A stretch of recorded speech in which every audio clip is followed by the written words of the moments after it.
Bahkan ketua DPR mengatakan, udahlah kita jangan bicara tentang pemilihan presiden dulu. Kita bantu, kita support pemerintahan sekarang. What? Saya bilang, kok support sih? Kan harusnya dia bilang kita awasi pemerintahan, kita lihat sesuai dengan fungsi kita. Kalau bengkok kita luruskan, kalau lurus ya kita benarkan, kan begitu. Tapi tiba-tiba support. Maka saya lihat lingkaran kekuasaan kita itu adalah lingkaran yang satu saja. Jadi semua mengatakan Prabowo hebat, Prabowo presiden yang sophisticated, padahal angka-angkanya belum menunjukkan hal itu.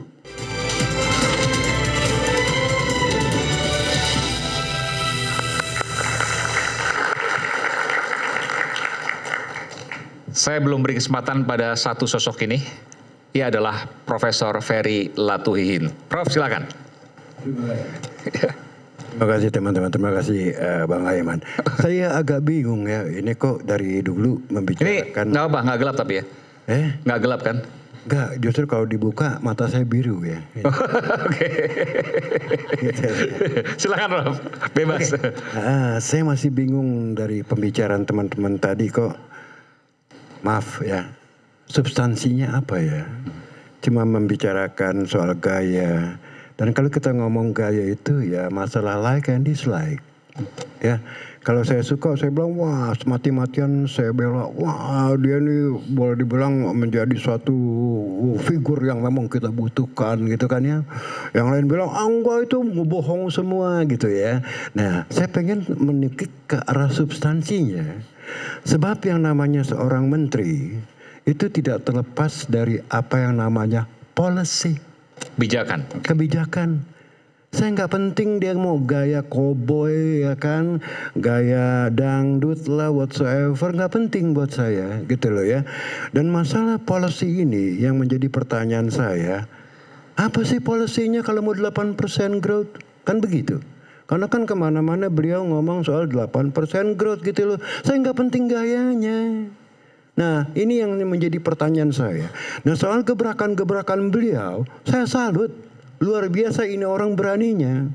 Ya, jadi bagaimana dia sampai berani bilang head to head dengan LBP ya, yang selama 10 tahun bahkan boleh dibilang ya LBP lah yang membawa. Bahkan di awal orang-orang berpikir bahwa Pak Purbaya ini orangnya Pak LBP, dititipin oleh Pak LBP. Ternyata pas waktu menjabat seberangan juga dengan Pak LBP. Malah saya bilang, oh, ini orang gila juga yang beraninya gitu loh ya. Saya salut, benar-benar dia membuka Pandora box ya. Bahkan tadi seperti Pak Said bilang juga katakanlah semua mafia-mafia nih yang boleh bilang nakal gitu ya. Ini akan dibongkar habis-habisan, akan di KPK kan semua fine. Ya kan? Tapi itu bukan policy, itu masalah administrasi. Ya. Nah, saya melihat figur seorang menteri yang saya pertanyakan, saya tidak penting ya. Kayak misalnya kemarin ya, dia pindahkan dana dari BI ke Himbara. Itu basically pada dasarnya itu administration, bukan policy, bukan fiscal policy. Ingat loh. Ya. Nah, impactnya tadi kita bilang dengan undisbursed loan 2.735 bank yang ada di bank belum berhasil menyalurkan belum berhasil menyalurkan ditambah 200 triliun ya yang ada bank pusing gitu loh ya. Dan kita lihat juga credit growth kita gitu berapa kan. Dana yang belum disalurkan di bank berapa undisbursed loan tadi? Undisbursed loan-nya 2.735 triliun loh. 2.735 triliun. Sekarang tambah 200 jadi 2.900 hampir 3.000 triliun. Iya. Nah ini kan boleh dibilang bank juga sendiri sulit menyalurkan kredit walaupun kredit lainnya udah dibuka tapi belum dicoel sama debiturnya. Karena apa? Karena kembali lagi ada alasan dong. Saya sebagai debitur kalau saya bilang wah economic outlook is quite grim, ya kan ngapain saya ngambil kredit? Kan yang penting kan bisnis cycle, ya lagi cycling up atau lagi cycling down gitu loh ya. Jadi itu saya pernah katakanlah kasih masukan ya. Tapi ini kali saya tidak mau mengkritik Pak Purbaya karena saya udah banyak mengkritik sana sini tentang tindakan-tindakan yang terkait dengan masalah tadi ya, yang nggak match lah ya. Ini kok orang lagi kelebihan likuiditas, kredit growth aja jatuh dari double digit ke 7,02% ya kan. Lantas, nah akhirnya saya bilang juga sama, saya setuju dengan Mas Bima tadi. Ini jangan-jangan bukan economic action tapi politic action. Ya, jadi memang mau menyalurkan dana tersebut untuk koperasi merah putih gitu loh ya.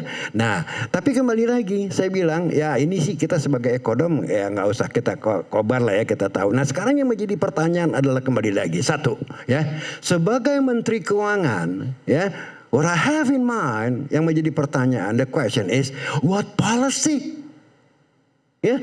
Policy apa yang Anda tawarkan mengetahui bahwa our economic growth is trending down? Kan begitu ya. Ini economic growth kita trending down loh bos, jangan lupa loh ya. Dan kita lihat juga sekarang bagaimana fiscal space kita semakin kecil. Bentar, kan pertumbuhan 5,12%. Itu menurut saya sih dubious ya, itu suspek ya, saya nggak terlalu yakin ya. Mungkin ada double counting yang seperti Mas Bima bilang tadi ya kan, mungkin ada bilang front loading katakanlah. Tapi masalahnya is it sustainable or not? Ya, mengetahui satu, fiscal space kita ini udah semakin kecil bos. Dari mana kelihatan fiscal space kita semakin kecil? Bukan debt to GDP ratio kita yang menjadi acuan. Ya, dan GDP ratio kita the lowest in the world loh. Ya, di 40% ya kan ya. Ya, maksudnya ini boleh bilang rendah sekali. Loh kenapa rendah sekali? Ya karena tidak bisa dapat pinjaman lagi. Kenapa? Karena acuannya adalah debt service ratio. Ya, bayangkan bos, kalau debt service ratio udah 24%, seperti Pak Antoni tadi bilang ya, dari pendapatan pajak kita harus bayar bunga dan cicilannya segitu besar. Berarti memang kita ini dipertanyakan solvensi daripada negara kita. Ya, ini solvensi loh, bukan masalah liquidity. Ya, jadi jangan lupa juga kalau kita ngomong debt to GDP ratio tahun 2002 Argentina itu debt to GDP rasionya 48% tiba-tiba kolaps, ya kan? Meksiko tahun 78 cuma 38% tiba-tiba kolaps. Karena apa? Bunga yang harus dibayarkan untuk utang itu tinggi sekali, bos. Ya, nah kenapa kok Jepang aman-aman aja yang boleh bilang ya debt to GDP rasionya hampir 300% loh, 290%. Karena bunganya 0,1%, 0,2%. Sementara kita bunganya? Dan kita kan 6,7% yield 10 tahun ya kan ya, at least 6% lah ya. Ini sangat luar biasa bos. What I'm worried, apa yang saya khawatirkan adalah sovereign rating kita di downgrade. Nah ini bisa jadi bencana loh bos ya. Nah itulah makanya saya bilang saya tidak melihat. Sebentar, kalau sovereign rating kita di downgrade, turun kelas? Ya turun kelas dari triple B. Apa yang terjadi? Nah bisa yang terjadi adalah kan ini kan masalah. Itu peringkat utang ya? Peringkat. Ini kan masalahnya adalah nanti adalah risk premium yang harus dibayarkan oleh negara. Ya, instead of kita ngutang sekarang kita mengeluarkan SBN dengan 6% untuk tenor 10 tahun, bisa-bisa jadi 7% atau 7,5%. Bunganya makin tinggi. Makin tinggi. Ya dan kan? itu anak cucu kita yang akan nanggung. Nah, artinya apa? Semakin risky our country, semakin orang menghindari Indonesia. Sementara kita tidak punya saving, kita membutuhkan dana dari luar untuk investasi. Itu loh implikasinya tuh banyak sekali ya. Nah ini yang saya belum jelas lihat dari Pak Purbaya sebagai Menko. Saya tidak peduli dia mau gaya koboi tiap hari. Tiada hari tanpa Purbaya di medsos-medsos gitu kan ya. Nggak penting buat saya soal gaya. Yang penting satu adalah apa yang bisa Anda tawarkan berupa kebijakan, mengetahui bahwa ekonomi kita turning down ya, baik jangka pendek kita punya problem, jangka panjang apalagi. Oke. Ya. Oke, saya setuju begini, saya ingin challenge Prof Ferry. Satu hal Prof, kalau seandainya Prof katakan tadi substansi langkah ke depan kebijakan iya, itu yang harus kita kejar. Ya. Tapi ketika tadi Bung Tova katakan bahwa ketika misalnya katakanlah kebijakannya bagus, perencanaannya bagus, yang dilaksanakan bagus, tapi di tahap awal tidak mendapat kepercayaan masyarakat, apa yang akan terjadi? Gini, masyarakat itu ya kembali lagi seringkali tertipu oleh gaya-gaya. Ya kan gampang sekali kita menipu masyarakat dengan medsos sekarang. Nah, sekarang kita hidup dalam era yang namanya post-truth. Ya, era post-truth, pasca kebenaran. Nah, era inilah yang digunakan oleh Trump menjadi presiden. Bagaimana mereka menggunakan media sampai akhirnya Trump menjadi presiden. Ini karena tadi ya yang namanya kebenaran ya kebohongan yang diulang-ulang dan dipaksakan dan dipromosikan, akhirnya orang percaya sebagai kebenaran. Ini namanya era post-truth. Tidak perlu dengan substansi. Tidak yang substansi. Nah, sekarang saya sebagai ekonom mempertanyakan substansinya apa. Dan kalau kita ngomong substansi, bedakan antara administrasi dan policy. Ya, nah di sini saya belum lihat, tapi ada satu yang menarik. Ya, pada waktu beliau mengatakan saya akan turunkan PPN. Wah, saya bilang keren. Saya bilang keren. Ya, Kenapa? wah, ini kan memberikan tambah kepada disposable income rumah tangga. Oke. Ya, PPN. Harga-harga akan lebih murah. Ya, contohnya Vietnam ya kemarin turunkan dari 10% menjadi 8% dan keluar angka pertumbuhannya 8,2%, bos. Kenapa PPN diturunkan? Itu menarik karena rakyat kita ini sebagai konsumen mempunyai disposable income untuk konsumsi lebih tinggi. Oke. Nah, makanya di sini nih saya bilang Purbaya udah ada on the right track, tapi masih di dalam ya masih pendek sekali langkahnya. Oke, Dia cuma ngomongin PPN. Saya bilang, kenapa Anda tidak tawarkan corporate tax diturunkan? Pajak badan. Pajak perusahaan. Pajak badan, iya. Ya, Betul. supaya net marginnya lebih tebal dan bisa mempertahankan karyawan. Jadi PPN diturunkan, pajak badan diturunkan, pajak penghasilan PPH diturunkan. Diturunkan. Kenapa, bos? Kembali lagi satu. Tapi nggak ada uang nanti negara. Persis. Dan ini yang saya inginkan. Nggak ada uang negara. Bukan nggak ada uang, ya. Negara harus punya uang seminim-minimnya untuk memberikan ruang kepada swasta. Ya, jadi ingat lu bos, semakin besar negara mendapat uang, semakin tinggi moral hazardnya, termasuk korupsi. Contoh, dari awal, ya, hal kecil Hambalang zaman SBY, ya, lantas muncul IKTP. Zaman Jokowi, ya, lantas muncul spending yang gila-gilaan IKN, ya, kenapa? Ya, lantas muncul infrastruktur gila-gilaan sampai Kertajati itu nggak tahu sekarang itu karena negara dianggap punya uang, ya, bansos gila-gilaan dan akibatnya apa? Terjadi misallocation of resources, ya. Nah, di sini yang saya bilang government failed. Ya, government tidak bisa menjadi agent of development. Nah, dalam ekonomi disebutnya government failure, bukan market failure. Nah, oleh karena itu kita lihat aja sekarang. Birokrasi, bos. Wakil menteri itu 108 loh. You can imagine. Ini kabinet yang lebih gila dari zaman Soekarno dengan 100 menterinya. Birokrasi begitu gemuk. Kenapa? They can afford it dengan pajak. Kan begitu. Jadi kalau mau ngomong efisiensi, kembali lagi kita harus cari ya memberikan space yang lebih besar kepada swasta untuk beraktivitas ekonomi karena swasta yang lebih tahu ya. Tapi apa yang ini, dibutuhkan. saya belum terbayang. Oke, negara uangnya nggak usah banyak-banyak. Ya. Gimana bayar utang? Gimana bayar bunganya? Oh, gampang. Gimana bayar belanja pegawai? Gampang. Kalau negara penerimaannya semakin kecil akibat pajak-pajak diturunkan, spendingnya pun harus diperkecil supaya menjaga defisitnya. Kan simple. Tapi kan ini pengeluaran tetap. Ya. Pajak, mohon maaf, utang, bunga, belanja pegawai kan tetap semua nih. Iya. Komponen tetap. Gimana cara mengurangi? Ya usahakan untuk bisa bayar utang untuk tidak default dan kalau perlu negosiasi ya kepada debitor kepada kreditor. My friend, ya, saya harus merubah cara membangun negeri kita. Kalau umpamanya pajak diturunkan, ekonomi growing, dan saya yakin kalau you want to achieve 8% growth, ya Anda harus melakukan yang namanya radical change. Ya. Gak bisa enggak, bos. You do the same thing, ya. You do the same thing, you expect different result. It is a big bullshit. Ya, yang kita butuhkan adalah sekarang kembali lagi, ya.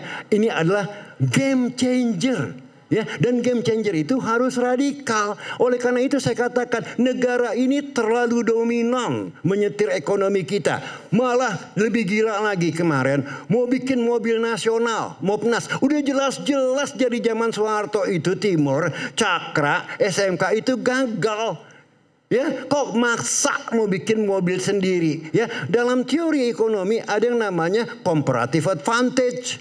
Apa yang Anda tidak bisa bikin, jangan Anda paksakan bikin. Ongkosnya lebih mahal. Mendingan Anda beli dari orang lain. Fokus kepada Anda yang punya spesialisasi. Nah, oleh karena itu, ya, kalau saya Purbaya, saya akan fight bagaimana the size of the government yang begitu dominan dan begitu big karena ada penerimaan pajak, ini harus dikecilkan, bos, untuk memberikan ruang kepada swasta, ya, untuk memberikan ruang kepada swasta, ya, melakukan aktivitas ekonomi baik konsumsi maupun investasi. Oke, sebentar, kita bicara real. PPN sekarang kan 12 untuk barang mewah aja kan. Tinggal 11 turun lagi ke 10 berarti. Ya. 11%, jadi PPN kembalikan ke 10%. Kalau bisa 5%. PPN 5%. Di 5%. Luar biasa. Ada negara yang 5% misalnya di 5%. Karena ASEAN, apa? ASEAN Ya, misal. nggak penting, jangan bandingkan ASEAN. Tiap negara punya unique problem sendiri. PPN 5%, Iya. ekonomi kita naik. Ya, nih gini.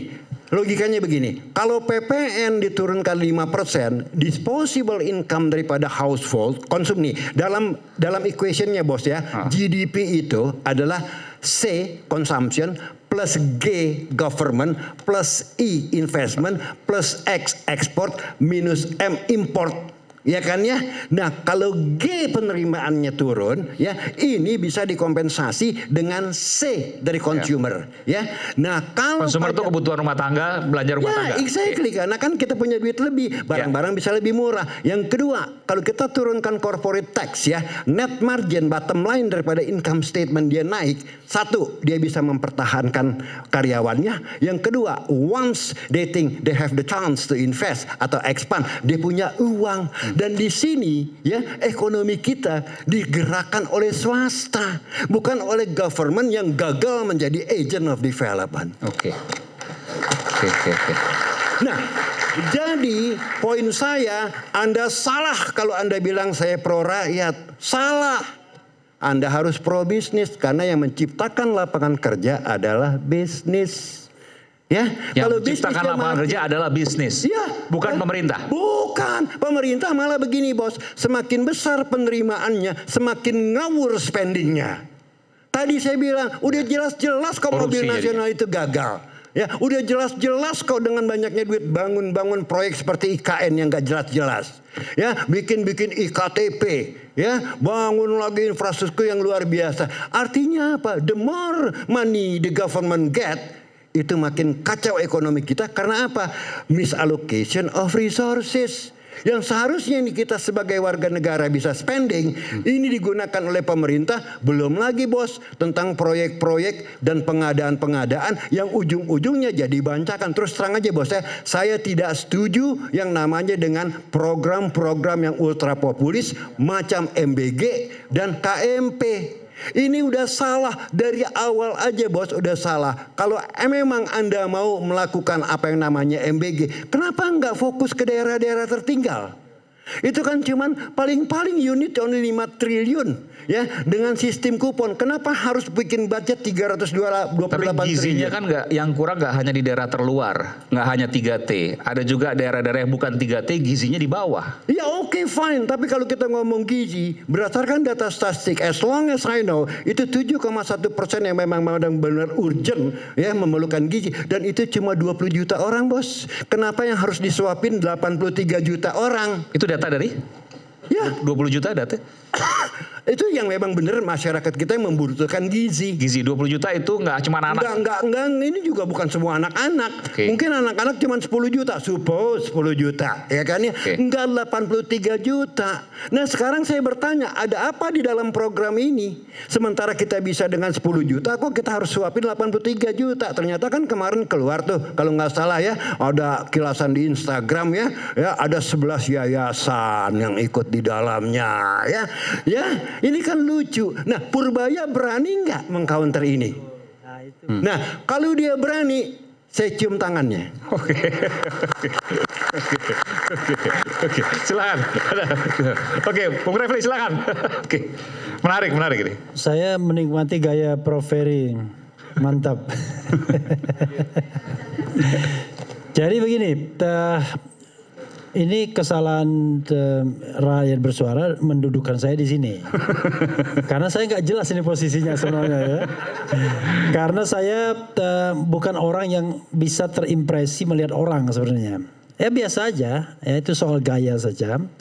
Maka saya sebenarnya harus melihat pemerintahannya kan, pemerintahan Prabowo ini. Sebenarnya kan kita sedang galau melihat pemerintahan Prabowo ketika kita harus menilainya. Orang mengatakan, wah ini baru 100 hari, baru 3 bulan. Kita kasih waktu lagi 6 bulan. Kita kasih waktu lagi 1 tahun. Nah ini udah 1 tahun lebih.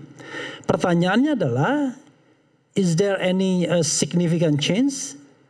Ya kan selama 1 tahun itu ada nggak perubahan yang signifikan terhadap pemerintahan Prabowo ini? Karena kita harus fair menurut saya.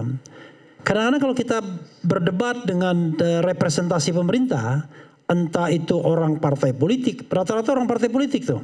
Sampai-sampai saya tanya, ini Anda ini partai politik apa orang pemerintah sesungguhnya? Karena kalau dalam sistem pemerintahan presidensil, yang namanya partai politik itu kan pengontrol, bagian dari parlemen harusnya dia. Sementara yang namanya eksekutif itu adalah mereka-mereka yang direkrut oleh presiden, entah itu berasal dari partai politik ingredientnya atau berasal dari profesional kan begitu. Tapi coba lihat, semua partai politik itu pro pemerintah. Bahkan ketua DPR mengatakan, udahlah kita jangan bicara tentang pemilihan presiden dulu. Kita bantu, kita support pemerintahan sekarang. What? Saya bilang, kok support sih? Kan harusnya dia bilang kita awasi pemerintahan, kita lihat sesuai dengan fungsi kita. Kalau bengkok kita luruskan, kalau lurus ya kita benarkan kan begitu. Tapi tiba-tiba support. Maka saya lihat lingkaran kekuasaan kita itu adalah lingkaran yang satu saja. Jadi semua mengatakan Prabowo hebat, Prabowo presiden yang sophisticated, padahal angka-angkanya belum menunjukkan hal itu. Baru semangatnya. Misalnya MBG. MBG itu kan baru semangatnya. Maka kemudian cara mengkritik orang yang mengkritik MBG adalah, Anda nggak setuju MBG, nggak setuju mengasih makan gratis pada rakyat. Padahal persoalan kita kan bukan mengasih makan gratisnya, persoalannya itu adalah tata kelolanya, good governance dan clean government-nya, potensi korupsi dan lain sebagainya. Semua program on the paper bagus, tapi ketika dia turun ke bawah, maka kelihatan ya. Ini kira-kira siapa yang terlibat dan lain sebagainya. Nah, yang saya khawatirkan adalah pada era pemerintahan Prabowo ini, institusi-institusi yang formal yang kemarin kita kritik pada era reformasi itu bangkit kembali untuk ikut di wilayah-wilayah yang sesungguhnya dia sudah ditarik pada era reformasi. Nah, kita karena ada rivalitas dengan lembaga satunya yang kuat, tiba-tiba kita bandulnya bergerak ke sini. Nah, itu yang menurut saya kita harus membangun good governance dan clean government itu dengan konsep, bukan dengan perimbangan kekuatan. Kalau polisinya kuat, kita majukan tentara, kan begitu? Tentaranya kuat, kita majukan Rocky Gerung. Kan bukan begitu cara berpikirnya. Harusnya berpikirnya adalah konseptual. Kita ini mau apa? Nah, kalau kita bicara konseptual, maka ya kita harus lihat pilar-pilarnya, ya. Misalnya kalau kita bicara tentang ekonomi Pancasila, apa pilarnya? Pilarnya keadilan sosial. Kalau kita lihat keadilan sosial, apa pilarnya? Pasal 33. Tapi terus terang Prof. Ferry, saya agak shock juga. Karena saya bicara tentang ketika kita bilang pasal 5, pasal 33, itu directionnya itu kan lebih banyak negara sesungguhnya. Walaupun kita tahu perekonomian konstitusi itu dibangun oleh 3 pilar. Negara, swasta dan koperasi. Tapi koperasinya apa kuat dia kan nggak juga kuat. Memang ada semangat saya lihat BUMN misalnya. Mau caplok semuanya. Pekerjaan-pekerjaan yang bisa dilakukan oleh swasta pun dia ingin compete. Dulu mengeluh dia. Makanya kemudian kan dibatasi kan. Tender sekian hanya bisa untuk swasta. BUMN tidak boleh masuk misalnya. Karena itu kembali lagi kalau kita balik kepada Purbaya. Purbaya ini menurut saya ya hanya devian dari gaya pemerintahan Prabowo saja. Menurut saya dia deviasi dari gaya pemerintahan Prabowo kebanyakan. Yang saya khawatir jangan-jangan yes man juga, asal Bapak senang juga begitu. Karena begitu melihat Prabowo berpidato di depan, saya begini dan lain sebagainya, semua orang tepuk tangan. Padahal itu baru pidato. Ya kan? Belum terjawantahkan dalam hal-hal yang sifatnya konkret. Nah sekarang pertanyaannya, kalau saya mau lihat misalnya, apa sih selama 1 tahun ini program Prabowo yang sukses? Apa Prof. Antoni? Nggak, kita kan cara kritis kan caranya. Kalau saya lihat nggak ada yang sukses. Gitu loh ya. Maaf, gini, masalahnya kembali lagi ya. Kita lihat aja, daya beli masyarakat itu drop luar biasa loh. Ya kan, kalau ngomong sukses, ya daya beli masyarakat lah naik. Contoh, Lebaran kemarin Bang, ya itu 24%. Saya bukan bos. Ya, bukan bos. Iya, oke, aku panggil Bang Rafli ya. Bang Rafli kemarin aja ya event yang sangat sakral yaitu pulang mudik Lebaran itu drop 24% loh. Ya, ini menandakan bagaimana daya beli masyarakat drop Ini tidak bisa juga disalahkan Prabowo. Ini adalah warisan daripada pemerintahan sebelumnya. Ya, oke lah. Ya, saya lanjutkan ya. Ya. Tapi maunya saya mengetahui bahwa ekonomi kita tidak baik-baik saja. Seharusnya Pak Prabowo juga menyatakan, amen. Waduh, kita dapat warisan yang buruk nih. Itu lebih bagus ketimbang mengatakan, wah ekonomi kita hebat, kita bangsa besar, ya kan? Kita negara besar. Ya kan, apanya yang besar? Kalau kenyataannya adalah anak SMA ya disuruh 9 kali 6 nggak tahu berapa ya, apa dia kekurangan gizi? Enggak kan? Ya mukanya segar ya, gagah-gagah. 9 kali 6 bingung ya kan? Ya ini kekurangan gizi? Enggak menurut saya. Teruskan. Ya, makasih ya. Ya karena itu menurut saya kalau kita mau mengevaluasi pemerintahan misalnya 1 tahun, ya kita harus benar-benar objektif. Susah kalau kita berhadapan dengan fans club. Kalau fans club itu pokoknya pasti bagus ya kan. Nah karena itu kita harus lihat angka-angkanya. Saya terhenyak misalnya Chelios mempermasalahkan fabrikasi angka pertumbuhan ekonomi yang kata Prof. Antoni juga begitu. Coba bayangkan, kita ini sangat hidup dalam pencitraan ketimbang substansi. Ketika pemerintahan sekarang dianggap misalnya angka-angkanya statistiknya lebih buruk dibandingkan pemerintahan SBY, itu pasti semua gelisah itu. Nah khawatirnya karena kegelisahan itulah kemudian tiba-tiba ada angka-angka yang dipabrikasi, diangkat dan lain sebagainya. Padahal dugaannya kan masih gugatan nih. Ya kata Prof. Antoni bukan dugaan, itu memang dia sudah lihat. Iya kan, waktu di podcast saya kan ngomong begitu kan, 5% itu pabrikasi gitu. Nah, sementara yang kita butuhkan ini kan harusnya bukan yang begini lagi begitu loh. Bukan rivalitas politik bahwa kalau kita datang di rakyat bersuara, Refli Harun pasti ngeritik. Kemudian siapa dari Gerindra, Hendarsam pasti membantah atau pasti mendukung pemerintah, sehingga bagi dia nggak ada masalah di pemerintahan, tapi bisa bagi saya masalah semua. Kan tergantung kita lihat sudut pandangnya. Cuma bagi perbaikan-perbaikan yang memang harus kita lakukan, memuat hal-hal yang keliru, salah itu kan jauh lebih bermanfaat ketimbang kita mengglorifikasi kebiasaan. Bung Refli, ya. Kalau untuk Pak Purbaya ini sudah on the right track atau berlebihan? Atau justru masih kurang? Nggak peduli saya. Nggak peduli? Iya. Kenapa? Gaya itu kan bisa, coba ya Profesor Ferry. Saya tidak mendengarkan gayanya, saya mendengarkan substansinya. Ini bicara ekonomi loh. Ekonomi kan daya beli masyarakat. Iya, I know. Bahkan bisa berbahaya ketika Pertanyaannya adalah kalau kita bicara mengandalkan kepercayaan, mana yang Anda lebih percaya? Omongan Menteri Keuangan atau pengaruhnya dibandingkan dengan omongan seorang presiden? Kan Menteri Keuangan kan hanya satu unit kecil dari sebuah sistem bernegara yang dipimpin oleh seorang presiden. Saya kira omongan presiden itu jauh lebih powerful untuk mempengaruhi psikologi massa, menggerakkan dan lain sebagainya. Tapi jangan-jangan omongan Bima Yudhistira juga lebih powerful kan? Kadang-kadang pengamat seperti Rocky Gerung umpamanya didengar juga. Karena itu saya sebenarnya nggak tertarik dengan Purbaya ini. dari awal. Cuma karena orang membicarakan Purbaya, ya terpaksa saya nonton juga. Ya memang agak aneh ya. Tapi bentar. Iya. Tapi menurut Anda bahwa Pak Purbaya ini setidak pedulinya Anda melihat bahwa dia, karena Anda nonton juga tadi Anda katakan, Ya, bahwa apa yang dilakukannya sudah benar, it's a good start, on the right track, oke. atau tidak? Pertanyaannya by design atau alamiah atau natural? Silakan. Kalau by design saya nggak tertarik, makin nggak Menurut Anda tertarik. by design atau bukan ini? Rata-rata pejabat kita kurang jujur ya. Kita kembali saat lagi, tetap bersama kami di Rakyat Bersuara.